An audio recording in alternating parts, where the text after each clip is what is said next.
હવે સોનામાં ફરીવાર પાછું પૈસા ભેગા થયા હોય ને ખરીદવું હોય તો ફરી 1 ગ્રામ સોનું ખરીદવું પડે. ત્યારે માનો કે 9,500નો ભાવ છે કે 10,500નો ભાવ છે, તો એ ભાવે ફરી 1 ગ્રામ તમને સોનું મળે.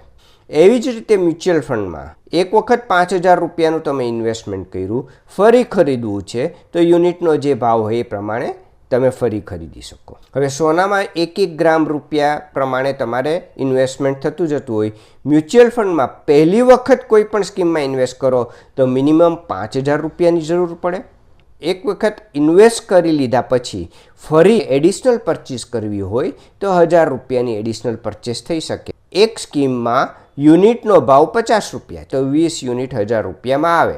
તો એવી રીતે તમે જ્યારે જેટલી વ્યવસ્થા થાય એટલાના યુનિટ ભેગા કરતા જાઓ અને જ્યારે પૈસાની જરૂર હોય ત્યારે બધા યુનિટ વેચી દો, તો એનો જે ભાવ આવતો હોય એ પ્રમાણે તમને પૈસા પરત મળી જાય.